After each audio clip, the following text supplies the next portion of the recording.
But even Amara, she gets a little dodgy herself. You have a history of kind of finding the antagonist interesting. Is there any like system of morality present in these books? Do you have thoughts on the portrayal of sex workers in this book? We may get canceled. We might get canceled.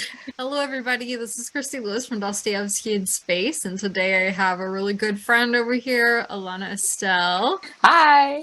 So we are here today to talk about a series that Alana actually turned me on to because I don't read a lot of historical fiction, but when she was describing this series, I was just so hooked, even just by the premise of it. So we will start off with some non-spoilery kind of discussion so that if you guys haven't read this series yet, you can just go and pick it up and come back for the spoilery portion of the discussion.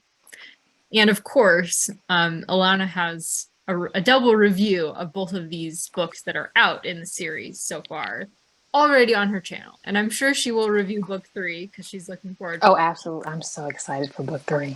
I was rewatching your review of this and I really loved it because you were saying it's not, it's coarse and crude in some ways because of the subject matter, but it's not like in your face about it. There's like fade to black scenes. So I guess we should describe what it's about first. So book 1, The Wolf Den, is about, we're following a character named Amara, who is Greek, and she was sold into sexual slavery in Pompeii. And she is living in a brothel in Pompeii with several other women. And so you can imagine that there's a lot of bad things happening to her and to her coworkers there. Coworkers. Yes. What a word. Her fellow sex workers. Right. So I guess they're coworkers. What else would you call it? Yeah. They're like enforced coworkers. Right. This is not their choice, but so yeah, I think you described it really well in your reviews. You were like, it's not as graphic as it could be, and maybe you would expect it would be very graphic. Right. Elodie Harper does a really good job at, it's cliche to say it, but showing, not telling. Yes. Like I think I read on an Instagram post of hers where she does that on purpose because she wanted to give, because, prostitution in the Roman Empire is nothing, it was a thing. And so, of course, could you imagine being subject to God knows what without you're not consenting to it? So I know that she said that certain things she did as almost as a sake of privacy for the women who had to endure this, but also, I do think that when she does show certain types of violence, it's very deliberate. It's never just she's not doing it to shock the reader. It's almost just a harsh reality. And so I think she does a really good job at picking and choosing what she's showing and why. Yeah, it always seemed to have a purpose. Mm-hmm. It wasn't just crude for the sake of crude. But right, it wasn't voyeuristic. Right, yeah. That's a good way to put it. Mm-hmm. There is like a lot of language in this series because she uses like the modern F word, for example, to describe the sex acts that are happening in this book. Because honestly, that's what that word means. What it is. Yeah. Right. So that's what it is. To be prepared for. There's nothing tender or loving about it. No. It's just taking advantage of women for their own pleasure. So right. Yeah. So if that sounds like something that you can handle, I would recommend it. I think it's really an amazing, the first 2 books that we've read so far. What did you rate both books? So the first one I gave a 4, and the second one I gave a 4 1/4. Okay. There was just something about the second book that I feel like I could tell that her writing had matured even more. I mean, Elodie Harper is no novice at writing. She's a journalist. I think, I don't know if maybe she's had a couple short stories here or there, but she's been a writer for a while. This is her first novel that's been published in this way. And so I just saw she just has I can tell she's got a good editor, but also she's a professional writer. So I could just see that her writing had matured even over the span of the first and the second book. So I'm excited about the third book in that way. She also does code switching, which is a lot more masterful in the second book, which she commented on my review of the second book and said that she was glad I picked up on the code switching, because Amara is now, in the second book, can I spoil this? So she's in a different social situation. I'll say that. She's in a somewhat different social situation. And so she's now dealing with higher end clientele, but she's also dealing with clientele who it would be considered like the bottom of the barrel of Roman society. And so through Amara's speech, when she's using profanity with the lower classes, but she may not use that language with the upper classes because she's code switching. And Elodie Harper does it in a very subtle way, and it's really, really good. Wow. I didn't even really think about that. Okay, so you read both of these books physically, right? Oh yeah, they're right here. We gotta show off these really good covers. Like these covers are just so good. Yeah. I don't even like hardbacks, but I can't wait. I had to get the hardbacks. I'm not waiting for the paperbacks to come out. And the third book looks really gorgeous too. Like, isn't it green? Yes. Like, wow. So, and you always pull quotes from your books, which I love. I didn't tell you to bring any quotes, so I'm sure you don't. I mean, I have them in my reviews. I still have them drafted in my notes. So watch her reviews on YouTube or read them on Instagram if you want kind of a taste of the writing. But I agree. I read some of the first book physically, and then I would listen to it, and then I would go back and reread parts of it.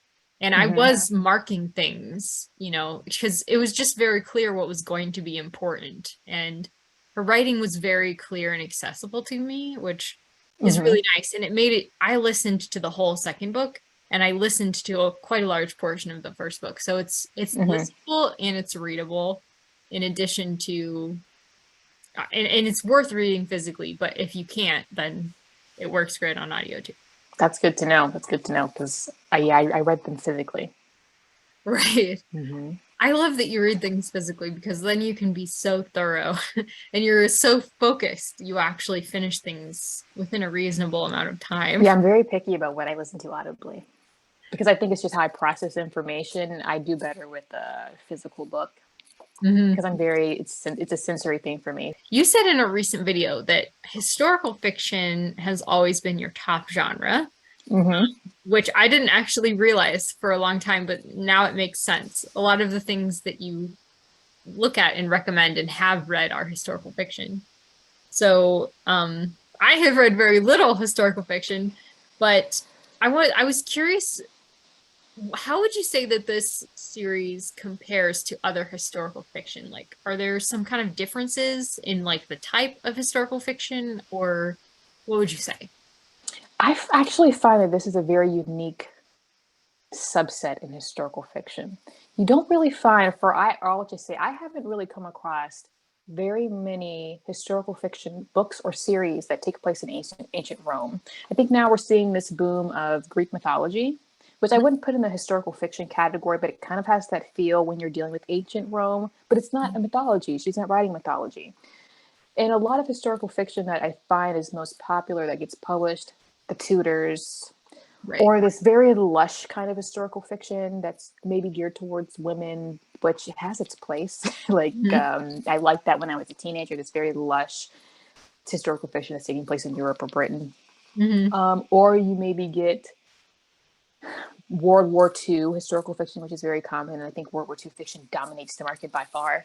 I'm just looking at myself over here.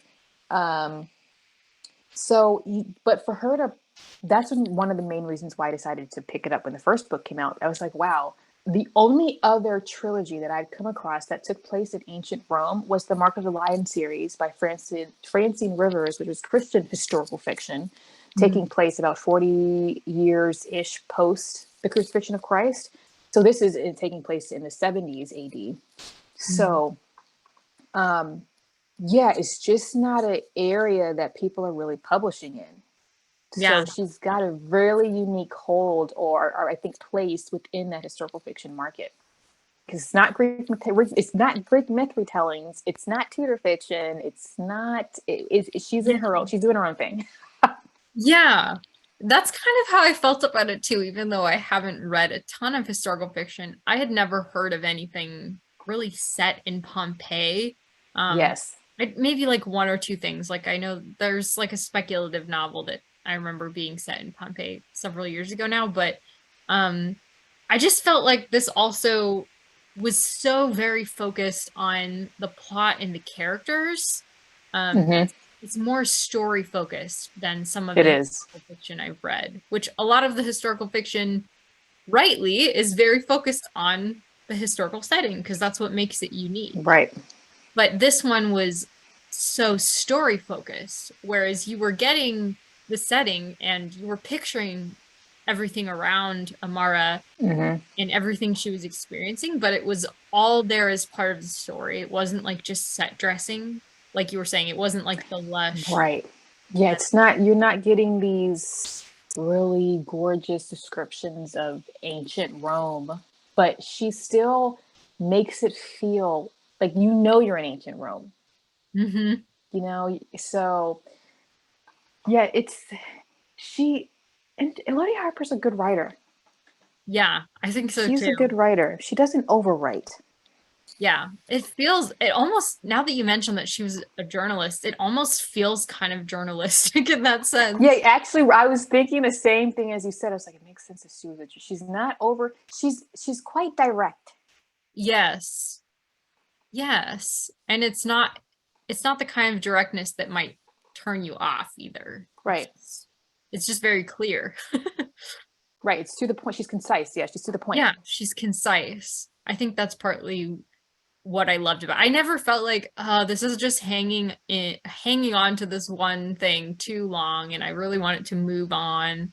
She kind of knew how long to spend everywhere in order to do Exactly. it. Her pacing is excellent. Like Yeah. but she doesn't rush it either.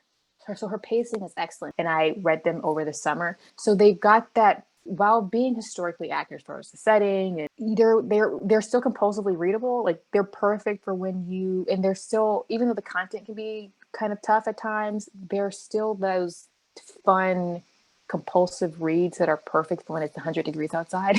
You know what I mean? When you're just cooled up on Yes. a couch with the AC blasting and you're just doing summer reading. That's so true. Yeah, I feel like this would be good for, yeah, it does feel like a summer read. It was entertaining while Right. being like intellectually interesting as well and Right. emotionally It's not touching. vapid. It's not vapid. Yeah, exactly. So that's probably about as far as we can go without really spoiling people. So if this is a series you want to check out, highly recommend. And then Mm-hmm. let us know in the comments if you have read this or if you're planning to, or if you have comments. However late you're watching this, even if it's quite a bit into the future, we'd love to hear your comments. Who would you say is the protagonist and the antagonist? And are they different for each book? Ooh. Amara is definitely the overarching protagonist. Mm, I'm hesitant to say who an antagonist is mm, because we have Felix, who mm. is the pimp in the first book. Yes. He's still a pimp in the second book. But Mm, Felix is very damaged. mm, There, I don't entirely hate Felix, which is weird to say because mm. he is so my guy's got PTSD. Like I'm Yeah. not saying he's right. Well, he's very cool. But I think I have a, and you have in the second book, you have some tensions between Amara and some of her friends. Mm, But are they really antagonists? When you're working in a world where everybody is just trying to save their own skin, or mm. else you don't eat. You don't have a home, you don't have a roof over your head. Somebody, because they're not independent, they're not free. I think the patron, Amara's patron, is probably going to be the ultimate antagonist. Okay. That's Yeah. my prediction. We'll have to see with the third book. I still am hesitant to call Felix 100% an antagonist. Yeah. I wonder if I don't know. This is speculation territory at this point. I'm hoping maybe I'm projecting here that maybe his character will have some type of come around because he is so traumatized from his own background. He's as much of a victim as all the girls that Exactly. he's now victimizing. Right. He's in his own cycle. Right. But I think it's the patron. Maybe the patron is going to be the ultimate antagonist. So Amara's first patron or her new patron going into book 3? The first. The first one. Okay. Because the child is involved now. Right. Yeah. I'm excited to talk about book 3. We'll do that towards the end of this video. Yeah. So yeah, I guess it depends on how you define antagonists. I guess the antagonist, I would say, somebody whose desire gets in the way of our protagonist and would prevent our protagonist from getting what she wants. Right. So I guess there can also be different protagonists, or there could also be multiple antagonists who have their own agendas and are getting in the way of our protagonist in what she wants. But even Amara, especially mainly in the second book, she gets a little dodgy herself. She gets quite cutthroat. And so in a way, she's not doing much. She's not doing anything different than her antagonists are doing. She's just she's just trying to make her own way. And so in a way, she mirrors Felix a lot. Yes. I feel like they are kind of like... They're very similar. They have this weird tension. Like the two of them have this weird chemistry. Yeah.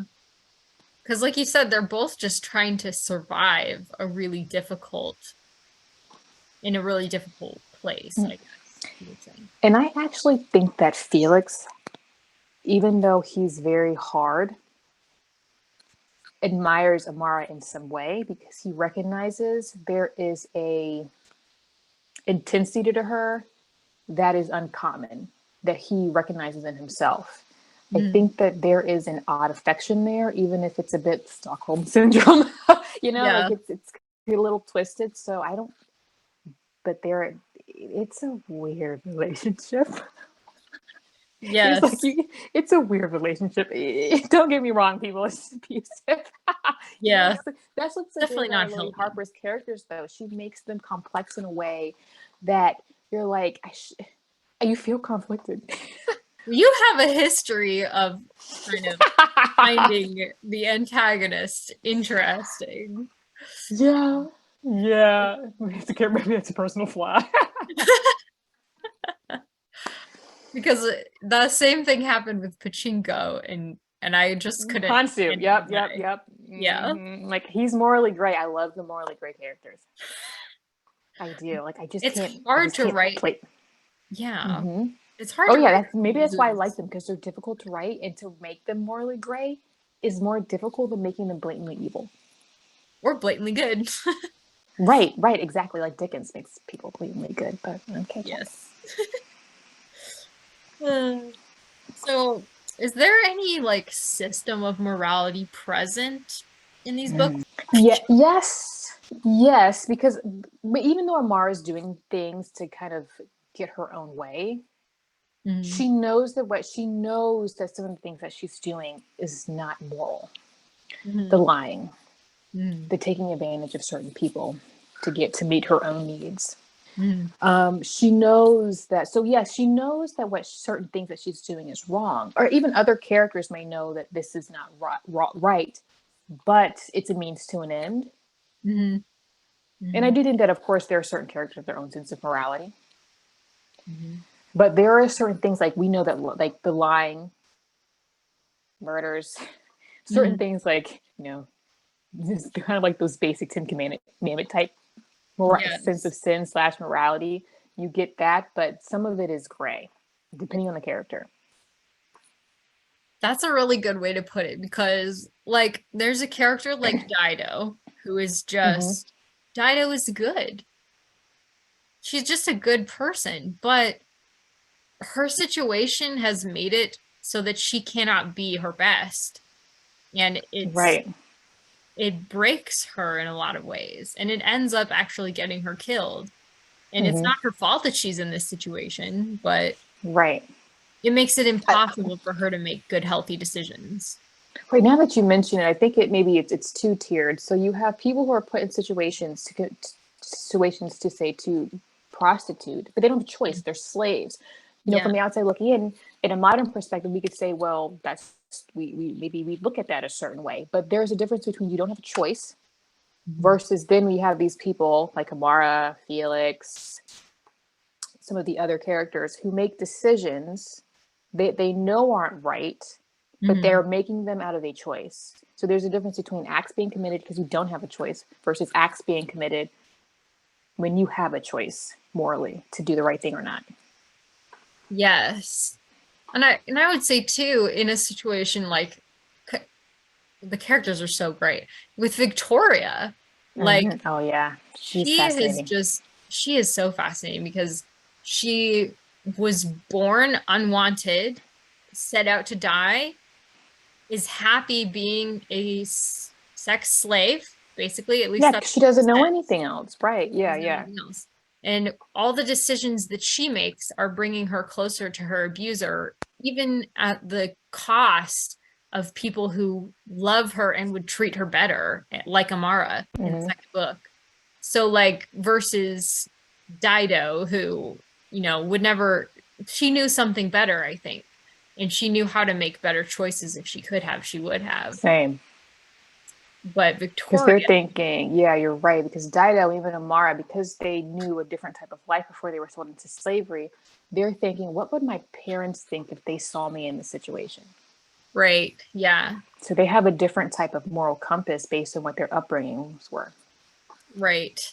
They know that what's happening to them is wrong, and they're trying to get Same with control. Britannica, right? I forgot. Same with Britannica. She's my She's my favorite. favorite. Yeah. Yes. She's actually the author's favorite too.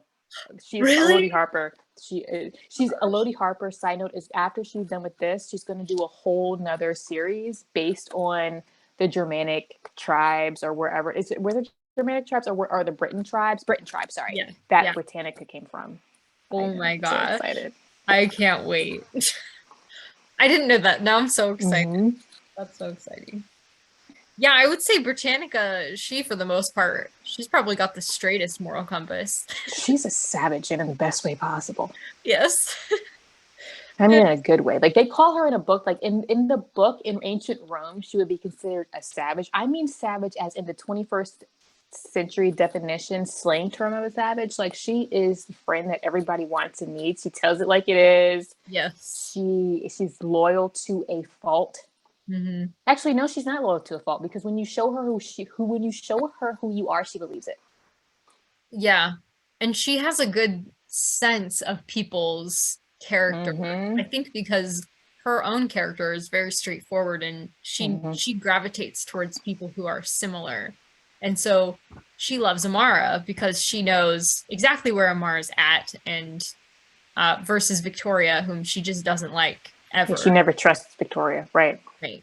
Because Victoria, poor girl, her moral compass has been sabotaged. Yeah, she's in a way she's kind of brainwashed, but does she really have a choice? She has so much, she's just been so abused and messed up that Right. you can't really She's expect got much. Stockholm syndrome, that's for sure. We did just touch on briefly Amara making some very questionable choices in the second book, Mm-hmm.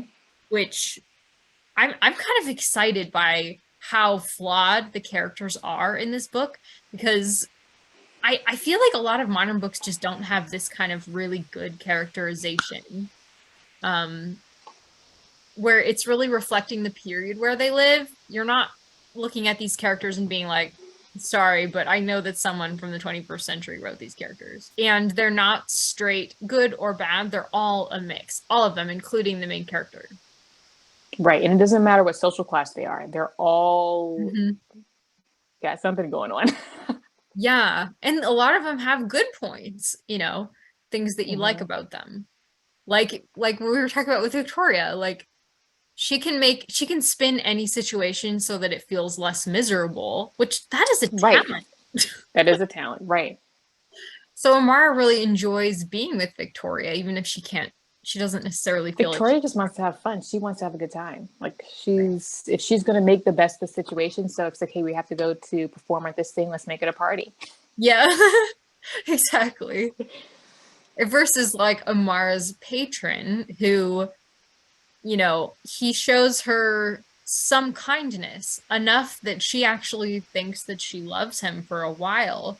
Mm-hmm. He seems kind to her and he's somewhat sympathetic to her plight. But he has some really major flaws that go Yeah, along. he's a little twisted. He's a little twisted. Yeah. Yeah. So I really appreciate the characterization in this book Mm-hmm. series.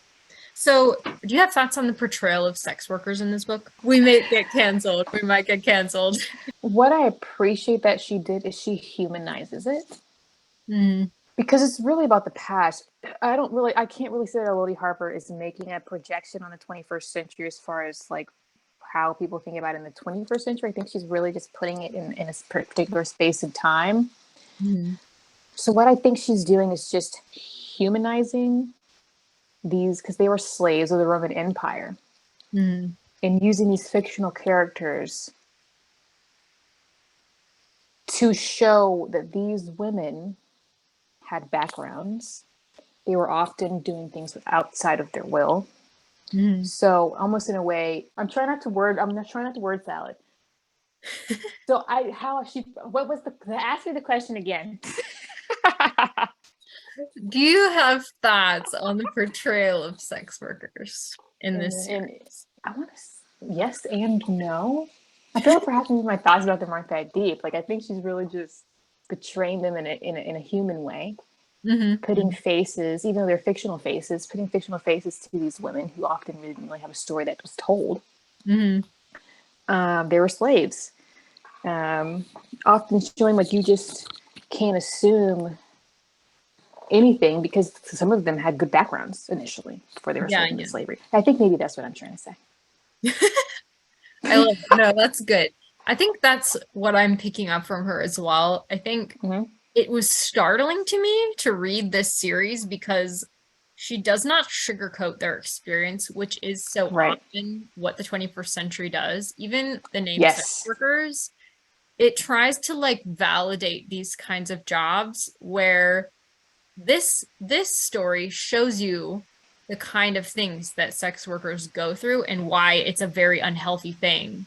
That Amara is very healthy to want to get out of it. Whereas like Victoria, it's not healthy and she wants to stay there because she has been damaged by it. It's very dangerous. Yes, it's dangerous. I appreciated that Elodie Harper, she really walks this fine balance of portraying it so harshly. She Mm-hmm. portrays it realistically what it would be like to be a sex worker in Pompeii at this time, but at any Right. time really. And what that does to their souls as human beings, but also without showing so much that you can't read the book because it's traumatizing to read it. So Yeah. she does a good job with that, I think. Whereas I think so much of the time, modern things, they, it's not that they do try to humanize it, but they also try to make an argument for why it should be like legalized or something. And in this Right. case, that's not what I'm getting from her. I'm getting for her that this is terrible for women and we should not be It's letting bondage. And yeah. she, now that you're mentioning it, especially you get it in the second book, but especially in the first book when they're at the brothel, Mm-hmm. we spend the whole book there's so much space in the first book that's spent at the brothel. Elodie Harper describes the clientele that are coming in. Yeah. These men just are so abusive. I would say 99.999% of them are so abusive Mm-hmm. that you just don't know and every night they're regulars, but you also don't know who you're gonna get. Yeah. So every night they're being put through, they don't even know what kind of horrors they're gonna have to deal with because they can just walk in and pay and do whatever they want Mm-hmm. with no regard to the physical safety, emotional safety, any of that to the woman. Mm-hmm. And even and Elodie Harper also does a good job. It doesn't matter if they are, you know, what social class they're coming from. Even those higher end clientele are just as abusive. Yes. Abuse is abuse. Yeah, Amara was like really she was unhappy to realize that the class didn't matter. All of them were abusive because she was thinking, oh, if I can get a higher end clientele, I won't be treated as badly. And that wasn't the case. Right. And it goes from her from being stuck and, stuck in bondage herself to trying to free her friends by keeping others in bondage, becoming a pimp herself. Right. It's this cycle. Yeah. So it's everybody abusing everybody's rights all the time. Human rights. Actually, Elodie Harper's books reminded me of, there's this YouTube channel called Soft White Underbelly. And it is it's this guy who does the channel. He used to be a photographer for like Apple and major corporations. Wow. He got tired of feeding the beast, so he did his own thing. And he is based in California, and he mainly records most of his interviews on Skid Row. Wow. And he interviews all types of people. And if you listen to the interviews that he does prostitutes, and he doesn't coerce them, he just, hey, do you want to talk to me? And they sit down and he literally just lets them talk. And they oftentimes give their life story about how they ended up where they are. And you will notice a lot of parallels between these women and those interviews. Wow. It is that spot on. I think I wonder if Elodie Harper, as a journalist, maybe has written about these topics before. Yeah, I don't know what kind of journalistic writing she'd used to do. That would be interesting to look into. That would be. Because she has a good pulse on how certain kinds of trauma can affect people. Right.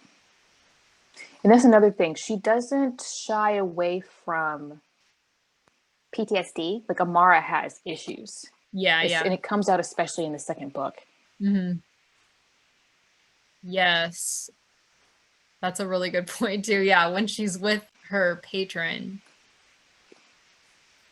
that's what makes her lose any love that she had for him, was because he doesn't care that she has PTSD and that some things upset her from her time in the brothel. Right. He's just like, oh, it's tainted you. That's what he thinks of her PTSD.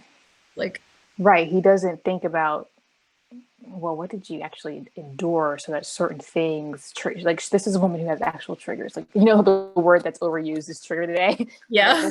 Certain things do actually trigger her. Yes. Certain types of physical contact, she shuts down. And he just has no imagination to put himself there. Right. Because he doesn't care. She's still an object to him, Yeah. It's really sad. It is sad. Yeah, I was disappointed in Rufus. I was hoping he would grow. Just a spoiled rich kid. Yeah. I think when you call him potentially the biggest antagonist, I don't think you're wrong. So, do you think that Elodie Harper is trying to say anything more broadly about life in this series?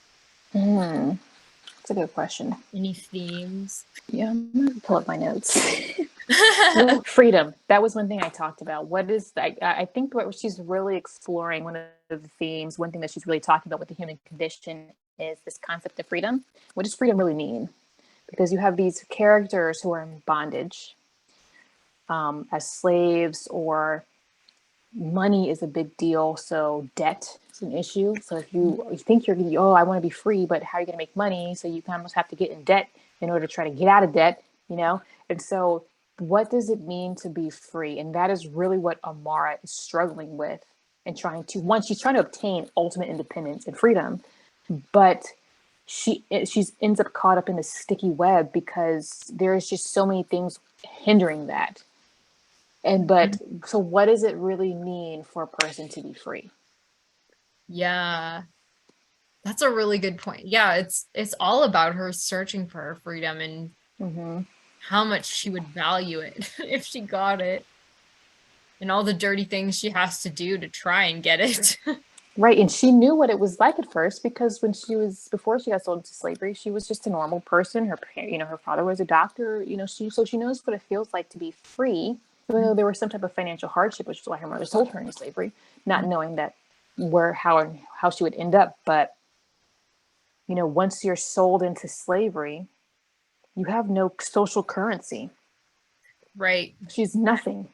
She's at the lowest of the totem pole. Like the female prostitute in the Roman Empire, you are at the bottom of the barrel of the social totem pole. I think part of what I'm really excited about for book 3, is she is slowly gaining more power, even as she's at the end of the book 2. She loses everything that she cares about in pursuit of basically being able to survive monetarily. But the description of book 3 calls her one of the most powerful courtesans or something like that in the Roman Empire. So I'm very interested to see where she will end up in book 3. Yeah. But I think that this web that she's kind of entangled herself in, all of that's going to have to come to a head. Yeah. That's very true. I'm so nervous. She's got some lies. She's got some skeletons in that closet. I would be so nervous if Rufina her parentage is fully discovered. That's what I'm really afraid of. It's going to come out. It's going to come out. It's got to. It's got to. Too many people know. Right. And I'm also really invested in Britannica. Like, I think she's going to become a female gladiator, and I'm here for it. Yes. Like, I'm actually the most invested in Britannica. Yes. I'm just going to watch her kick butt. Like, that's what I want to do. I need a whole spin-off series of Britannica. Like, her. Where did she come from? Who are her people? Like, yes. I hope that in any series that Elodie Harper writes, that we would get to know more about her family or her even. That would be amazing. Yeah, so I don't know if with that series, if she's going to go specifically with Britannica or if she's going to just use Britannica's background as inspiration. I don't know. We'll see. So I want to hear your predictions for book 3. So you believe Rufina, her parentage is going to be discovered. You're hoping for gladiatorial combat with Britannica. Why do you think they're headed for Rome? Why are we going there in the story, do you think? Like, why do you think the author is bringing us there, rather? That I haven't really figured out yet, because that was a question that I had at the end of the book. So I don't know if it's maybe a way to further put Amara into these social situations where she can widen her influence in the hopes of gaining that freedom, whatever that means. Also aligning herself with more powerful men so that even Rufus or maybe even Felix have to back off a little bit. But at the same time, I think it's a slippery slope because it's Rome. Like, she's probably going to be dealing with, I wouldn't be surprised if she's going to be, entertaining politicians and stuff like that. So that's very tricky, where in that type of environment, you really have to be careful because the political realm is very dangerous. People will backstab you. Rome is corrupt. So I think we're going to get some of that Roman corruption. Also, Pompeii, Mount Vesuvius is going to erupt. That's one thing I am anticipating. So if she has family and friends still, well, maybe more friends than family, they are in Pompeii. Eek. I know. I'm expecting mass casualties, to be frank. She has shown that she is not afraid of killing important characters. So yeah, dang it, Harper. We might be losing some people we like, but we'll see. I'm hoping Britannica is able to come out of this okay. If Britannica dies, I'm throwing the book. Yeah. I'm thrown across the room. Yes. Okay. Oh, we haven't talked about Amara's boot thing. Because if Rufus find out who the baby daddy is, it's going to be like Maury Show 2.0. It's very worrying. You are not the father. And Felix, does Felix know? Wait a minute. He does, yeah. Yeah, I forgot. And Felix knows. So But now he's he's not got this telling self. because Britannica says she can kill him or her, or if they try to kill her. Yeah, but that's some dangerous. That's some dangerous information for Felix to have. Yeah, that's what I mean. I think too many people know for it to stay a secret. And then she The would lose only any protection. That's what I was gonna say. If she, the only way that I think that she would be able to get out of that situation is if her new patron has to be unconditional, and I just the reality of that is just something because we don't know him yet. We don't know this guy yet. He comes in right at the end of the second book. Yeah, like one of the last descriptions of them is they look at each other with equal coldness at the end of book 2, and it's just like, So yeah, that just goes to show he's not a saint. no. Hopefully there's yeah, everybody's a mix of good and evil in this series, so we'll have to see if he has any character. It's hard for me to think that he does because he separates her from her infant child. Right. He knows how to play the game. Yeah. He wants what he wants, and that's what he's paying for. And he's not going to let her spend time with other people, basically. Right. I was really hoping that Pliny could help somehow. Yeah, he was probably he treated her the best. Yeah. Even then, he made me so angry when she was like sobbing and he got annoyed with her. Right. And he was just like, no, I have no use for you. Like, who cares? Just free her.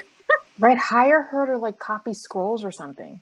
Do anything other than what she's doing. Clearly this girl's traumatized, right? Yeah.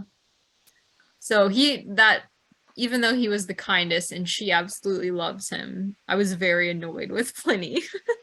Yeah, that annoyed me too. I was like, dang it. But I guess after that, then we'd have no story. That's true. We'd have no plot. Good point. It would have And ended live after happily ever after copying scrolls. Yes. That's not drama. That's not dramatic. No, it would have to be a standalone if it was going to be Pliny saving her at the end of book 1. Right? There's no story. Yeah. Well, anyway, I think though that even that was a really good characterization because you can picture some historian guy who's very out of touch, not even understanding why she's crying. Like, I can Right. picture this being a realistic flaw of him, even if he's kind. Maybe he's a little too clinical. Yeah, a little too. It's almost like he was observing an artifact. Was there anything else you wanted to talk about? So can I ask you a question? Yeah, of course. You say that you said that you didn't really you don't typically read a lot of historical fiction. Mm. Has kind of diving into this made you a little bit more curious to read more historical fiction? Yes. I've been curious for a while. I was just hesitant to try it because for one thing I am very slow at reading history. I find it interesting, but I'm very slow. And I just wasn't sure where to start. I'm kind of interested in everything. Right. So I was kind of overwhelmed, but this one immediately sounded very engaging. And since it was accessible for me on audiobook, that's why I've been able to finish them. So I definitely want to try more, and maybe I should ask you for recommendations because I don't know where to go next. Thank you so much for recommending this series because I don't think I would have found it without you. Yay! Yeah, as soon as it was like ancient Rome, I was like sold to the highest bidder, me. I had it shipped from England ASAP. Thank you so much for coming on the channel Yeah, today. thanks for having me again, Christy. It's always fun. We'll definitely do this again. You're a fan Especially when favorite. the third book. Oh, yes. Stay tuned. We'll be back. Bye.